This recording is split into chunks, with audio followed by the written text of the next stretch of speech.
सकाळ सकाळी अंगामध्ये इतका आळस भरलेला असताना अजिबात काम करायची इच्छा होत नाही. जसं दुपार होईल ना तसं कामामध्ये इतका इंटरेस्ट येऊन जातो ना.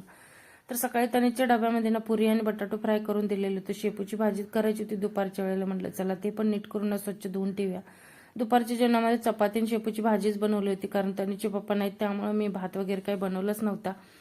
त्यात आईने भोपळ्याची भाजी दिलेली होती. मग दुपारचं जेवण वगैरे करून घेतलं आणि ह्या गमल्यामध्ये ना पाणी संपलेलं होतं, मनी प्लांट लावलेलं होतं त्यातलं.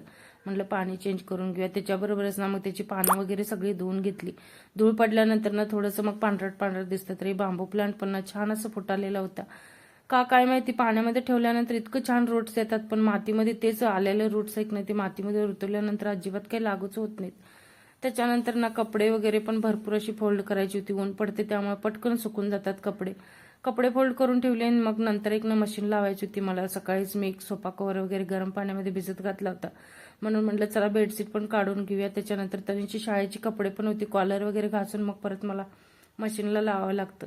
संध्याकाळच्या वेळेला मी स्वयंपाक करत होते, तनिषला अभ्यासला बसवलं होतं, पण तनिषचा अभ्यासमध्ये मन अजिबात लागत नाही का काय माहिती.